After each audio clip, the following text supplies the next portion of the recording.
주례전에 나오신 여러분을 환영합니다. 여러분 오늘도 주님 앞에 예배자로 나오신 줄 믿습니다. 우리 옆에 분과 함께 인사하실 때에 예배자가 됩시다. 우리 함께 악수하시면서 손을 잡으시면서 예배자가 됩시다. 다른 예배자가 됩시다. 한번 인사하겠습니다.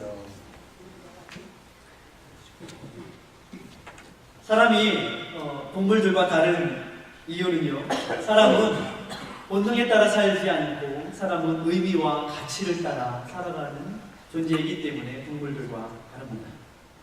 예배는요, 살아계신 하나님께 최고의 것, 최고의 가치의 것, 그리고 그 세상에 있는 모든 것보다 주님이 가장 가치 있는 분이시다 라고 인정하며 드리는 것이 바로 예배입니다.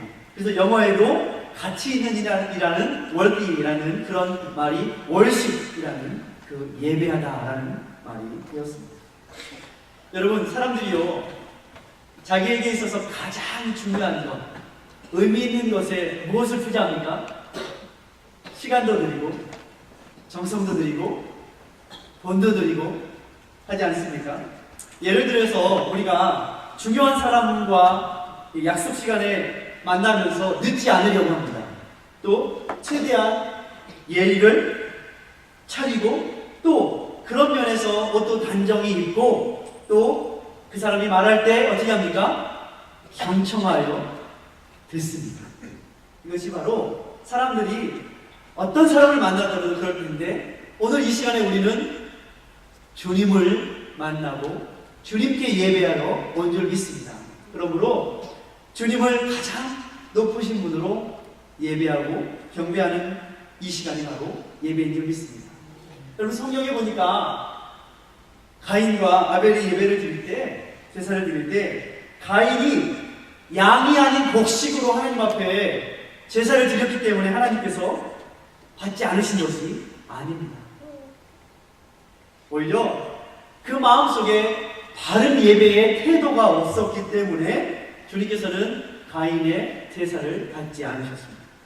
정성되고 구별된 마음에 그 예배가 아니라 자기 중심적인 내 마음대로 내 뜻대로 그리고 안 받아주기만 해봐라 하는 그 욕심의 마음으로 예배를 잘못 드린 그 태도 때문에 하나님께서는 그 예배를 받지 않으셨습니다. 가인을 드리고 나서 어떻게 했습니까? 하나님 앞에 안색이 변하고 기쁨이 없었던 것을 볼 수가 있습니다. 처음부터 하나님과의 관계 속에 그리고 그 태도 속에 실패했기 때문에 그 예배가 드려지지 못한 것이죠. 시편 29편 2절에는 여호와의 이름에 합당한 영광을 돌리며 거룩한 옷을 입고 여호와께 경배할지어다 라고 말하고 있습니다. 주님 앞에 나올 때 우리가 마음의 자세, 몸과 마음의 자세를 바르게 하고 주님께 예배드리지 않습니까? 누가 대통령이 말하는데 또 하나님이 말씀하시는데 누가 안 듣고 경청하지 않고 딴 생각을 하겠습니다. 하나님 앞에 우리가 이 시간에 마음과 정성을 다해서 예배를 드려야 될 줄 믿습니다. 하나님께 거룩한 또 그 영광에 합당한 영광을 돌리면서 예배 드려야 될 줄 믿습니다. 성경에 보니까 사도행전에 에디오피아 내시가 빌립을 만나 세례를 받고 예배한 후에 혼연히 길을 갔다라고 말하고 있습니다.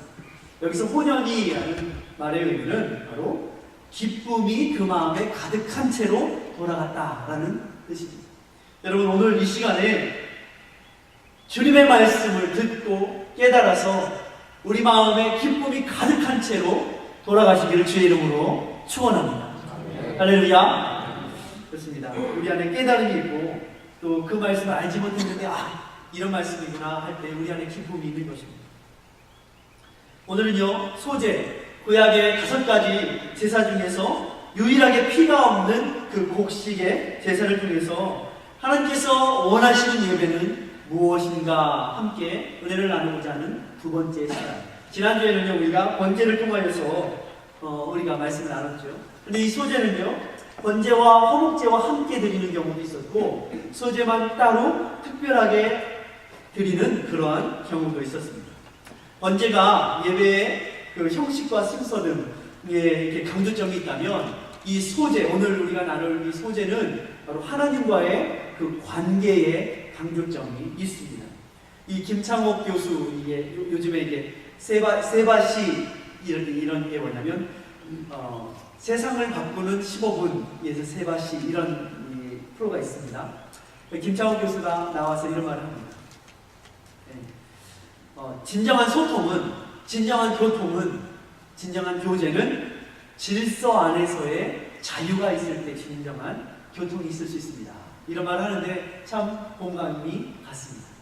질서가 없으면 어떻게 해야 될지, 어디로 가야 될지 뒤죽박죽이게 되고, 또 그 안에 자유가 없으면 경직되어지고 어찌할 줄 모르게 되는 것이 있기 때문에 그렇습니다. 질서가, 이 번제가 가르쳐주는 형식과 또 예배 순서들이라면 반드시 예배 안에 있어야 되는 것은 무엇입니까? 자유함, 교제, 나눔, 하나됨, 이것이 반드시 있어야 된다는 것이죠. 고린도전서 1장 9절에서 사도 바울은 너희를 불러 그의 아들 그리스도 우리 주로 더불어 교제케 하시는 하나님은 믿으시도다. 우리를 불러 교제케 하시는 하나님이 믿으시도다. 이렇게 사도 바울은 말하고 있습니다. 여러분, 누군가와 함께 교제할 때 기쁘셨습니까? 언제 그러셨습니까? 여러분, 연애하실 때 기쁘셨죠? 교제하니까 가슴이 설레고 그 시간이 기다려지고 그러지 않습니까? 누군가 좋은 사람을 만나면 그 교제 때문에 기대가 되고 기쁨이 있는 것처럼 주님께서는 우리와 교제하시기를 기뻐하시는 분이시다. 주님께서는 이렇게 말씀하고 있습니다. 사도 요한도 요한에서 1장 3절에서 우리의 보고 들은 바를 너희에게도 전함은 너희와 우리와 사귐이 있게 하려 함이니 우리의 사귐은 아버지와 아들 예수 그리스도와 함께합니다. 여러분, 우리의 사귐 안에는, 우리의 예배 안에는 우리끼리 와서 우리끼리 좋은 것 얘기하고 우리끼리 우리의 관심을 얘기하는 것이 아니라 이 안에 그리스도께서 주인 되시고 그리스도께서 함께 하시기 때문에 진정한 예배의 사귐이 있는 줄을 믿으시기 바랍니다. 그러므로 이 시간에 우리 안에 주님을 바라는 그 기대함이, 기쁨이 있으시길 바랍니다.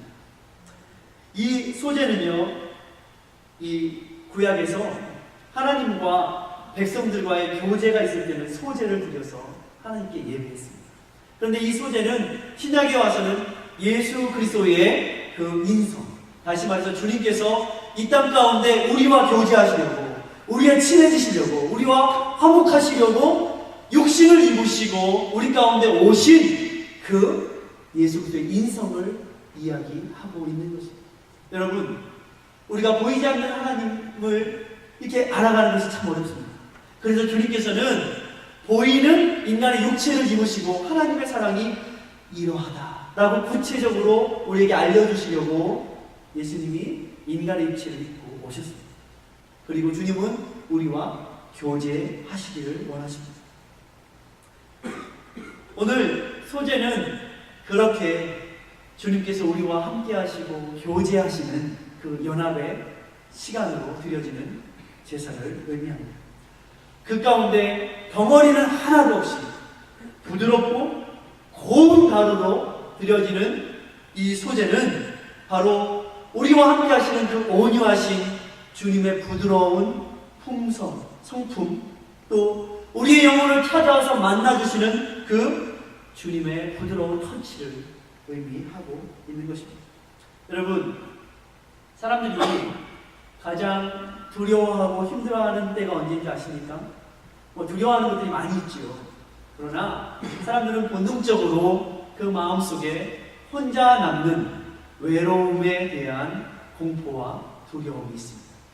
그래서 누구와도 친하지 못하고 누구와도 교제하지 못하고 혼자 있을 때, 혼자 남았을 때, 왕따를 당할 때 제일 힘든 것입니다. 그래서 감옥에서도요, 가장 힘들게 하는 그러한 형이 뭔지 아십니까? 독방에 가두는 것입니다. 독방에 가두는 것. 혼자 있게 하는 것. 그래서 주님께서는 우리를 혼자 내버려 두지 아니하시려고 찾아오시고 만나주십니다. 화목제물이 되셔서 하나님과 떨어져서 혼자 외롭게 있는 우리들에게 하나님과 교제할 수 있고 만날 수 있도록 주님께서 우리에게 소재로 오신 것입니다. 우리에게 교제하려고 고운 가루처럼 주님께서는 들여주신 것입니다. 오늘 이 레위기 2장의 말씀을 통하여서 과연 하나님께서 원하시는 예배는 어떠한 예배인가? 두 번째로 은혜를 나누시기 원합니다. 첫 번째로는 바로 이것입니다. 우리가 주님 앞에 예배할 때 우리는 하나님 앞에 고운 가루로 드려져야 된다는 것입니다. 여러분 어떠십니까? 여러분 고우십니까? 여러분 고운 가루십니까? 나 원래 고와요. 이렇게 하시는 분들이 있는데 우리의 마음이 하나님 앞에 고운 가루로 드려져야 합니다. 우리 마음속에 여전히 거치는 알갱이가 있다면, 거치는 마음이 있다면 주님 앞에 고운 가루가 되라. 주님께서는 말씀하십니다. 소재는 반드시 고운 가루로 드려져야 합니다. 알갱이가 없으면 볶은 것이든 날 것이든 찧어가지고 고운 가루를 만들어야 합니다. 여기서 고운이라는 말은 무슨 뜻이냐면 흔들어졌다, 흔들다라는 뜻입니다. 여러분 왜 흔들까요? 가루를 만들어서 방아에 넣고 찌은 다음에 그것을 고운 가루만 체에 어떻게 합니까? 흔들어서 걸러내는 것입니다. 체 위에는 무엇이 남습니까? 아직 갈아지지 않은 알갱이들이 남고 그 아래에는 고운 가루만 흔들어져서 나오게 되는 것이 바로 고운, 흔들다라는 것입니다. 이스라엘 백성들은 그렇게 농사를 열심히 지어서 주님께 드렸지만 그것을 껍질째로 알갱이 있는 그대로 드릴 수 없었습니다. 반드시 하나님 앞에 드릴 때는 수고롭게 그것을 절구에 방아에 찝고 가루를 내서 만들어서 그것을 또 어떻게 합니까? 쭉정이는 후 날려보내고 또한 체에 쳐서 고운 가루만 하나님께 구별하여 드려야 했습니다. 그렇지 않고 알갱이들이 있으면 그것은 이렇게 만져서 반죽을 하다가 알갱이들이 있으면 그것은 안 되는 것이었습니다. 하나님께서 정하신 법이었습니다. 우리가 하나님 앞에 예배할 때 우리도 주님 앞에 고운 마음, 온유한 마음, 고운 가루로 드려져야 합니다. 우리의 마음속에 강팍한 마음, 갈아지지 않은 마음, 알갱이가 있는 그 마음 어떻게 합니까? 갈아줘야 한다는 것입니다. 우리 마음 가운데 돌짝밭과 같은 마음, 우리 마음 가운데 길가밭과 같이 굳어진 마음, 가시가 있어서 찌르려고 하는 그 마음 어떻게 해야 된다고요? 갈아져서 흔들어져서 다 제거되어야 하나님께서 받으시는 예배가 된다는 것입니다. 그러므로 우리가 주님 앞에 나올 때는 우리의 마음이 하나님 앞에 어떤 태도인가? 과연 나는 껍데기, 그 껍질을 여전히 쓰고 있는가? 나는 지금 갈아졌는데 대충 갈아져서 하나님 모시기에 합당치 않은 마음인가? 돌아보아야 합니다. 인생의 껍데기와 같은 거치는 결을 벗겨내라. 주님께서는 말씀하시는 것입니다. 더 나아가서 단단히 속이 단단한 우리의 그 고집들, 단단한 우리의 생각들, 자존심들 어떻게 하라고요? 깨어져서 갈아져야 하나님 앞에 온유하고 부드러운 심령으로 주님 앞에 드려져야 한다는 것입니다. 여러분, 그러므로 사도 바울은 갈라디아 교인들에게 이렇게 말합니다. 그래서 예수의 사람들은 육체와 함께 그 정과 욕심을 십자가에 못 박았느니라. 우리들이 얼마나 욕심이 많습니까? 아닌 것 같지만, 친절한 것 같지만 우리는 욕심도 많고요, 우리들은 정욕도 많습니다. 그리고서 겉으로는 주님 앞에 소재로 부드럽게 드려지는 것 같지만 이렇게 조금만 만져보면 그 안에는 알갱이가 다듬어지지 않은 그 알갱이들이 가득한 마음인 것입니다. 주님께서는 이것을 받으실 수 없다 합니다. 그러므로 주님 앞에 드려지는 소재에는 반드시 갈아진 그 고운 마음으로 주님께 드려져야 하는 것입니다. 미리 그대로 있으면 드려질 수 없습니다. 덩어리면 안 됩니다. 인간의 본능 덩어리, 죄와 욕심과 시기 덩어리, 불평의 덩어리, 예습관의 덩어리, 이 덩어리가 어떻게 된다고요? 다 부드럽게 갈아져야 주님께서 받으신다는 것입니다. 우리의 죄악과 교만의 모든 덩어리들을 이제 주님 앞에 나올 때는 다 부서뜨리고 말씀의 채를 통하여서 예수 그리스도의 채를 통하여서 거르어질 때 주님께서는 그 예배를 거룩하게 받으시겠다라고 우리에게 알려주시는 것입니다. 여러분, 소재는 부드러워야 합니다. 여러분, 옆에 분에게 한번 말해봅시다. 부드러워 주세요. 네, 부드러워 주세요. 부드럽게 해주세요. 부드러워야 합니다. 여러분, 우리 성도들은 참 부드럽습니다. 그러니까 은혜가 됩니다. 할렐루야. 부드러운 것이 얼마나 좋은지. 부드러운 곳에는요 여유가 있습니다. 부드러운 곳 속에서는요 다른 사람을 품을 수 있는 넉넉함이 있습니다. 부드러움 속에 사랑의 말이, 감사의 말이 있습니다. 하나님께서는 우리를 그렇게 받으시려고 우리를 고운 가루로 만들어 가십니다. 덩어리가 깨지고 부셔지고 체에 넣어 흔들어지는 과정을 성경에서는 뭐라고 하면 고난의 과정이다 라고 말합니다. 그러므로 반드시 모든 사람들은 주님 앞에 드려지기 위해서 고난의 과정을 통과해야 합니다. 예? 미리 절구에 들어가야지, 예? 방앗간의 그 기계 안으로 들어가야지 어떻게 됩니까? 가루가 되어 나오는 것이죠. 그런데 우리는요 하나님 앞에 그냥 그대로 그냥 이 덩어리째 드리려고 하는 그런 모습이 있습니다. 그래서 하나님은 우리를 받으시려고 더 고운 가루로 아름답게 받으시려고 인생의 풀모와 고난을 우리 앞에 두십니다. 그런데 이것은요 하나님의 축복입니다. 그래서 욥은 뭐라고 그랬냐면 나의 가는 길을 오직 주가 하시나니 나를 단련하시는 게 나를 어떻게 하겠다고요? 정금같이 나가게 하시겠다. 여러분 정금 아시죠? 여러분 금 좋아하시는데 요즘에 길거리 돌아다니는 거 보면 우리 금 삽니다. 굉장히 많이 써붙였어요. 사람들이 금을 얼마나 좋아하는지 모릅니다. 금값이 많이 올라갔죠? 그렇습니다. 그런데 금 중에서 더 좋은 건 무엇입니까? 연단된 정금, 순결한 금, 14K 뭐 이런 거 말고 18K 그런 거 말고 그런 거 말고 순금을 사람들이 좋아하는데 주님께서도 우리를 순결하게 우리를 연단하시려고 우리 가운데 고난을 주십니다. 그러므로 성도에게 있어서 고난은 오히려 우리를 멸망케 하시는 것이 아니라 생산적이고 우리를 교육해 가시는 하나님의 놀라운 섭리인 것입니다. 그러므로 주님 앞에 우리는 어떻게 해야 됩니까? 사도 바울과 같이 내가 그리스도와 교제하기 위하여, 내가 그리스도와 그리스도께 예배하기 위하여, 그리스도 안에서 내가 발견되기 위하여 나는 모든 것을 버렸다. 여기서 모든 것을 버렸다라는 뜻은요 희생의 값을 치르면서 버렸다. 대가를 치렀다. 이런 의미입니다. 여러분 대가를 치러야 합니다.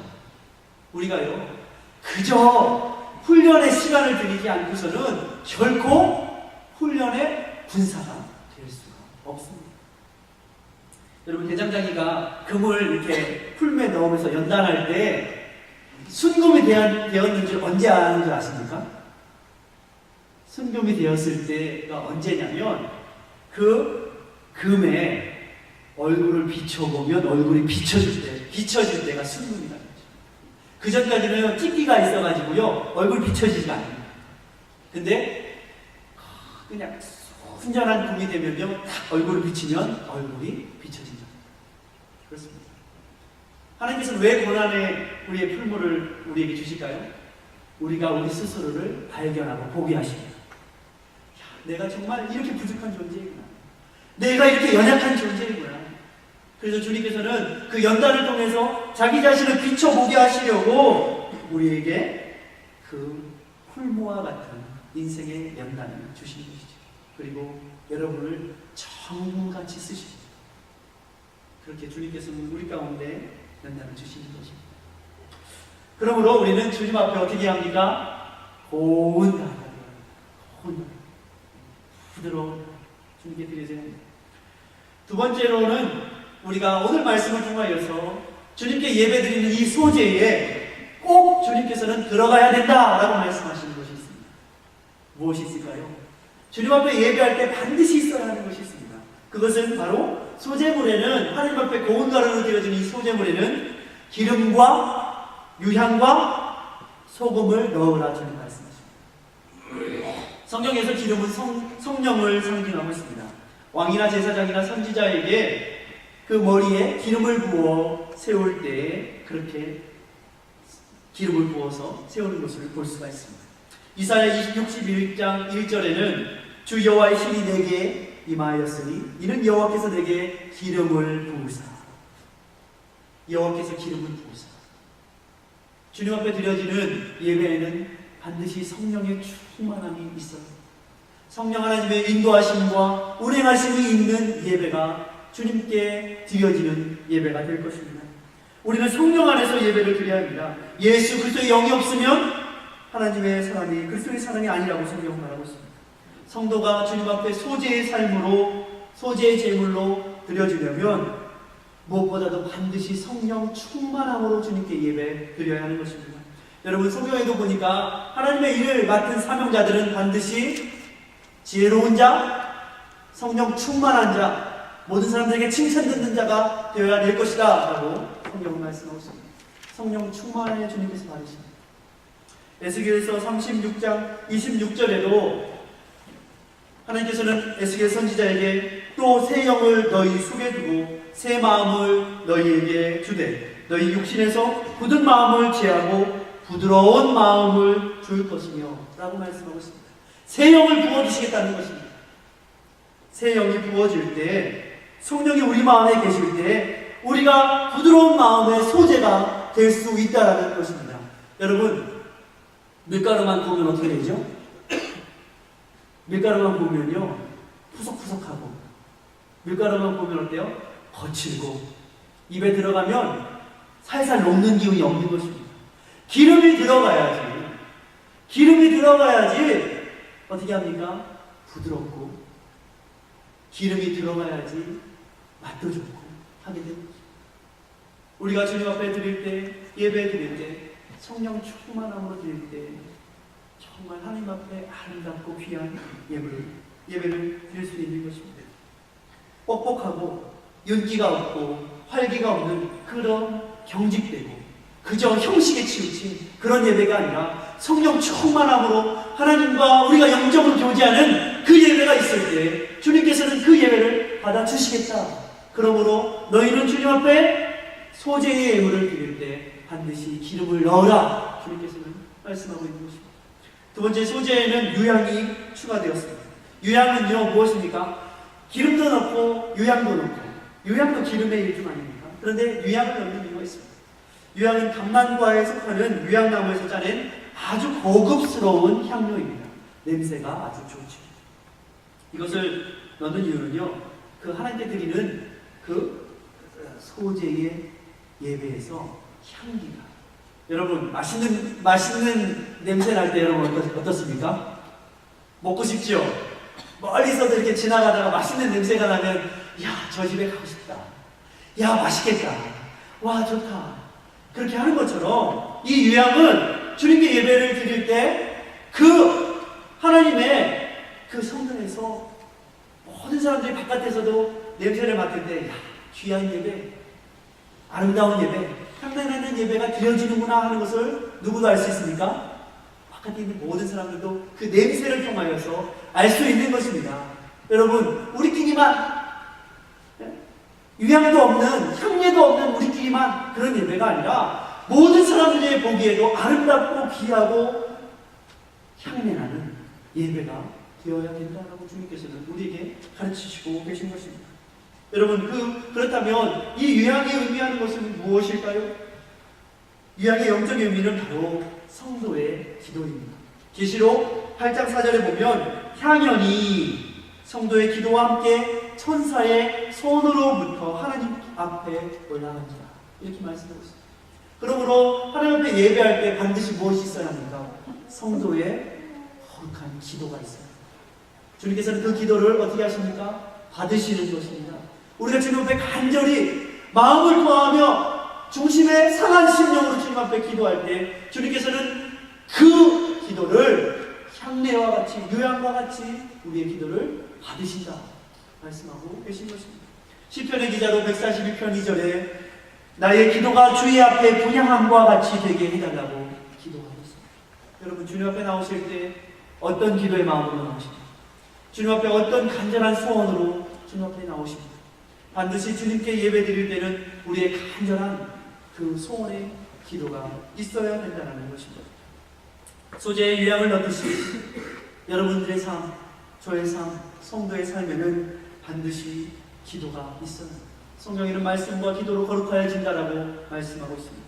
성도의 모범적인 생활 속에는 늘 말씀과 함께 그 기도의 자리에 나오는 놀라운 헌신과 그 은혜가 있어야 되는 줄 믿습니다. 그러므로 사도 바울은 그 에베소 교회에 이렇게 너희들이 바로 그리스도의 향기이다. 성도들 함께 예배할 때, 함께 교제하고 사랑을 나눌 때 그 향기를 보았던 것입니다.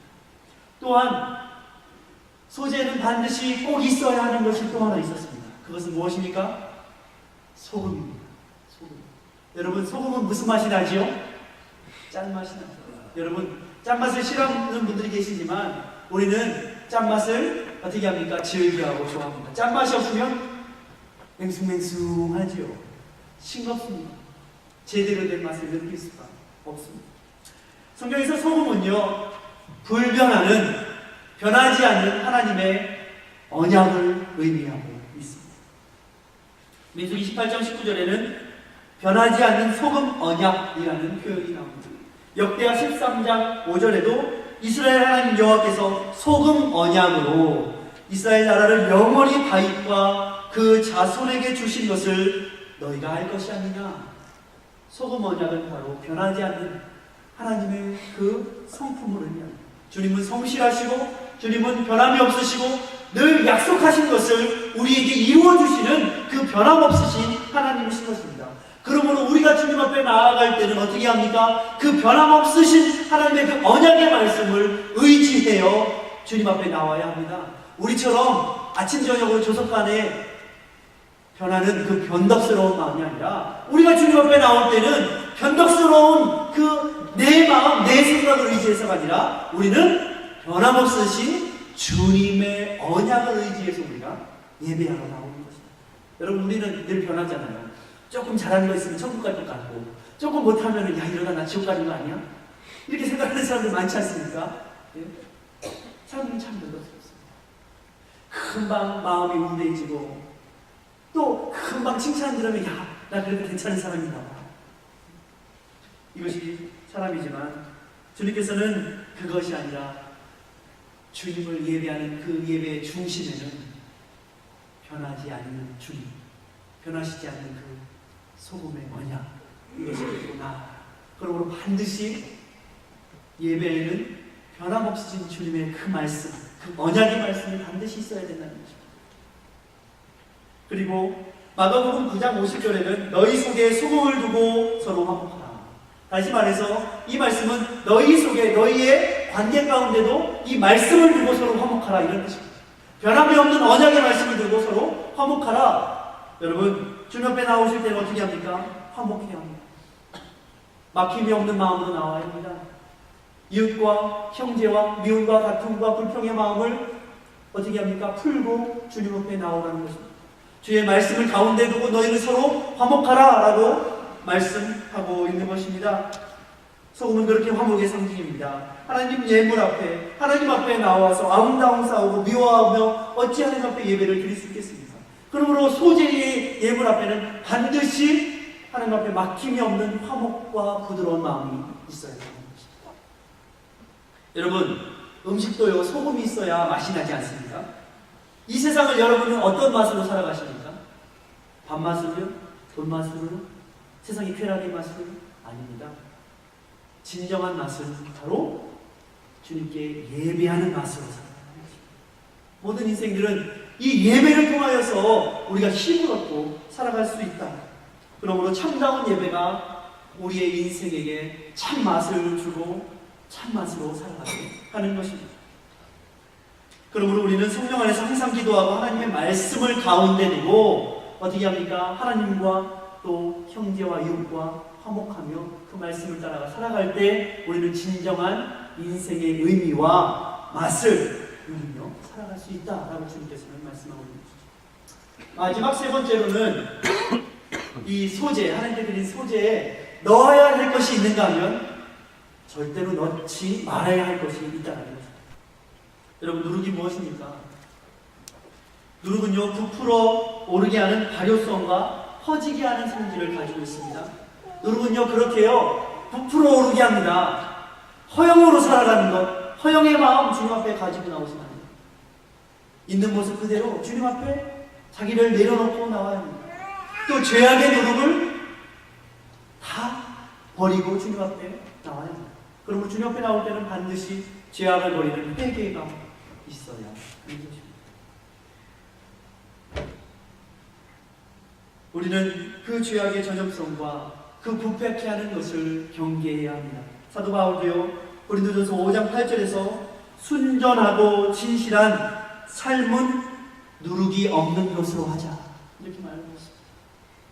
순전한 것, 주님 앞에 구별된 것, 누룩이 없는 것, 이것으로 주님께 드립니다. 여러분, 조금만 누룩이 들어가도요, 반죽 전체가 어떻게 합니까? 부풀어 오릅니다. 죄는 그렇게요, 전염성이 있습니다. 죄는 그렇게 모든 사람들을 전염되게 만들고 부패하게 만듭니다. 순전함과 진실함을 왜곡시키고 허풍과 허영과 부풀어 오름과 미움과 다툼으로 우리의 마음을 채우려고 하는 것이 죄의 본질입니다. 전도서에서도 죽은 파리 한 마리가 향기름으로 어떻게 합니까? 향기름을 더럽히듯이. 죽은 똥파리 한 마리가요, 이 향기름으로 들어가면 어떻게 합니까? 거기서 썩으면 다 버려야 됩니다. 그것을 경계하라. 작은 누룩이 전체를 망하게 하는 것입니다. 작은 죄악이 우리 몸 전체를 부패하게 합니다. 마비시킵니다. 그래서 야고보서에도 그런 것이 하나 있죠. 뭐죠? 그것을 혀라고 했습니다.